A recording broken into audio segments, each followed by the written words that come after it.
প্রতিটি স্বামী স্ত্রীর সম্পর্কই টিকে থাকে বিশ্বাস আর ভালোবাসায়।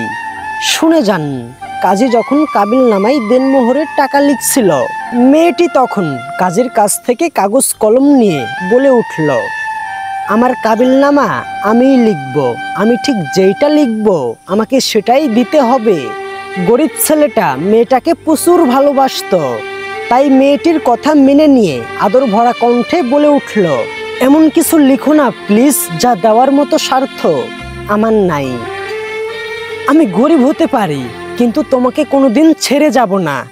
মেয়েটা ছেলেটার দিকে চোখ রাঙিয়ে টাকার জায়গায় টুকটুক করে লিখে দিল ছেলেটার নাম, আর সবার সামনে চিৎকার করে বলতে লাগলো, যদি আমায় কোনোদিন ছেড়ে যাই তাহলে আমি দেনমোহর বাবদ ওকে নিয়ে যাব।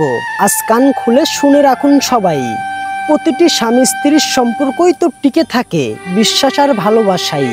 কিন্তু আজকের সমাজে তো এগুলো দেখাই যায় না। আজকাল তো বিয়ের কয়েক মাস পরেই পরকীয়ায় জড়িত হয়, পরকীয়ায় লিপ্ত হয়। স্ত্রী ঘরে রেখে অন্য মেয়ের সঙ্গে সম্পর্ক করে, আবার এর নাম দিয়েছে ভালোবাসা। এটা ভালোবাসা না, পরকীয়া।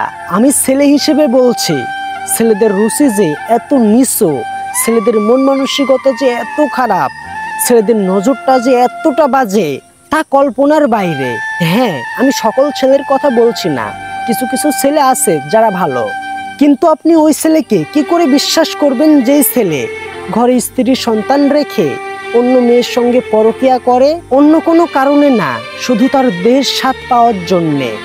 স্ত্রীকে ভালোবাসুন, বিশ্বাস করুন, তবেই আপনার সংসারটা সুন্দর হবে, তবেই আপনার জীবনটা সুখের হবে। প্রত্যেকটি সম্পর্কই কিন্তু বিশ্বাসের উপরে টিকে থাকে। আপনি এমন কিছু করবেন না যেন আপনার পার্টনারের বিশ্বাসটা আপনার উপর থেকে উঠে যায়।